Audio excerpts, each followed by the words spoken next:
ಗೆಳೆಯರೇ, ಬಹುತೇಕ ಸಣ್ಣ ಮಕ್ಕಳು ಹಾಲು ಹಣ್ಣುಗಳನ್ನ ತಿನ್ನುವುದರಿಂದ ಉಳಿಯಲು ಪ್ರಯತ್ನಿಸುತ್ತಾರೆ. ಆದರೆ ಅದೇ ಅವರ ಮುಂದೆ ನೀವು ಚಾಕ್ಲೇಟ್ಸ್ ಗಳನ್ನ ಇಟ್ಟರೆ ಅದನ್ನ ಮೊದಲು ತಿನ್ನಲು ಇಷ್ಟಪಡ್ತಾರೆ. ಇನ್ನು ಚಾಕ್ಲೇಟ್ಸ್ ಗಳ ಬಗ್ಗೆ ಮಾತಾಡಿದರೆ ನಿಮ್ಮೆಲ್ಲರ ತಲೆಯಲ್ಲಿ ಮೊದಲು ಬರುವ ಚಾಕ್ಲೇಟ್ಸ್ ನ ಬ್ರ್ಯಾಂಡ್ ಅಂದರೆ ಅದು ಕ್ಯಾಡ್ಬರಿ. ಮಾರ್ಕೆಟ್ ನಲ್ಲಿ ನಿಮಗೆ ಹಲವಾರು ಬಗೆಯ ಚಾಕ್ಲೇಟ್ಸ್ ಗಳು ಸಿಗ್ತವೆ.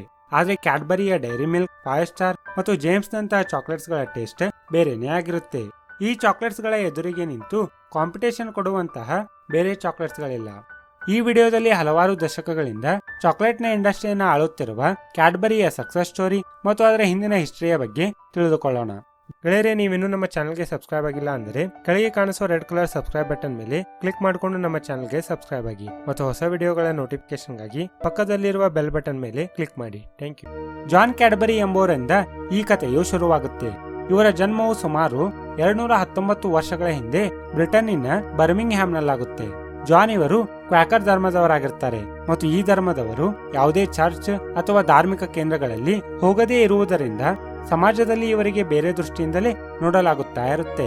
ಇವರಿಗೆ ಒಳ್ಳೆಯ ಸ್ಕೂಲ್ನಲ್ಲಿ ಸೇರಿಸಿಕೊಳ್ಳಲು ನಿಷೇಧಿಸಲಾಗಿರುತ್ತೆ ಮತ್ತು ಇವರಿಗೆ ಯಾವುದೇ ಸರ್ಕಾರಿ ಕೆಲಸದಲ್ಲೂ ಸೇರೋಕೆ ಅನುಮತಿ ಇರೋಲ್ಲ.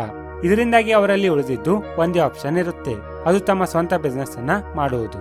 ಜಾನ್ ಕ್ಯಾಡ್ಬರಿ ತಮ್ಮ ಧರ್ಮದ ಶಾಲೆಯಿಂದ ಶಿಕ್ಷಣವನ್ನ ಮುಗಿಸಿದ ನಂತರ ತಮ್ಮ ಖರ್ಚು ವೆಚ್ಚಗಳನ್ನ ನೋಡಿಕೊಳ್ಳುವ ಸಲುವಾಗಿ ಅವರು ಒಂದು ಕಾಫಿ ಶಾಪ್ ನಲ್ಲಿ ಕೆಲಸ ಮಾಡಲು ಆರಂಭಿಸ್ತಾರೆ ಮತ್ತು ಮುಂದೆ 1824ರಲ್ಲಿ ಅವರು ತಮ್ಮದೇ ಸ್ವಂತ ಕಾಫಿ ಶಾಪ್ ಅನ್ನ ತೆರೀತಾರೆ.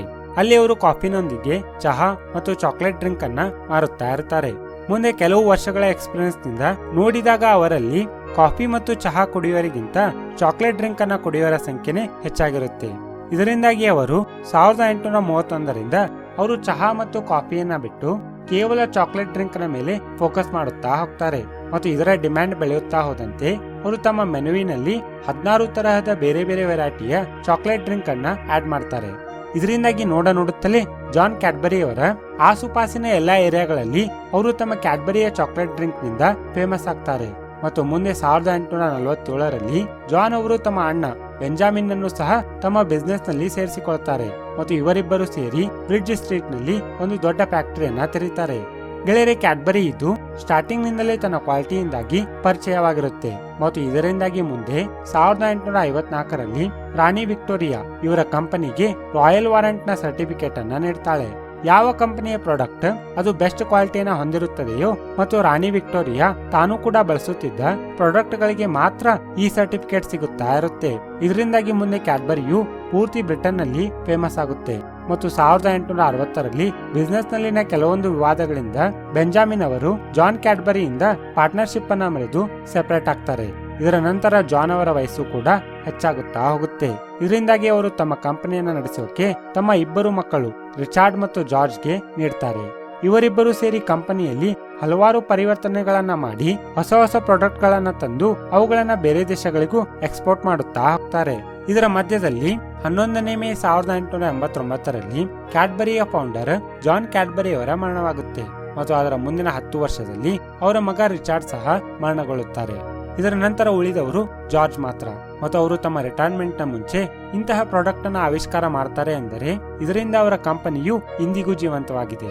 ಜಾರ್ಜ್ ಅವರು 1905ರಲ್ಲಿ ಕ್ಯಾಡ್ಬರಿಯ ಫೇಮಸ್ ಚಾಕ್ಲೇಟ್ ಆದ ಡೈರಿ ಮಿಲ್ಕ್ ನ ಆವಿಷ್ಕಾರ ಮಾಡ್ತಾರೆ.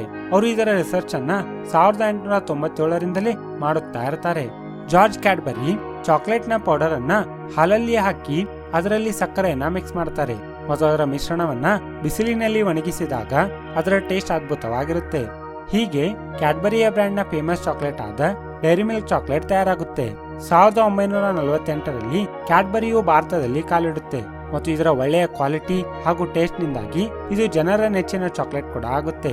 ಇಂದು ಕ್ಯಾಡ್ಬರಿ 50ಕ್ಕಿಂತ ಹೆಚ್ಚು ದೇಶಗಳಲ್ಲಿ ತನ್ನ ಚಾಕ್ಲೇಟ್ಸ್, ಬಿಸ್ಕೆಟ್ಸ್ ಮತ್ತು ಕ್ಯಾಂಡಿಗಳನ್ನ ಮಾರಾಟ ಮಾಡುತ್ತೆ.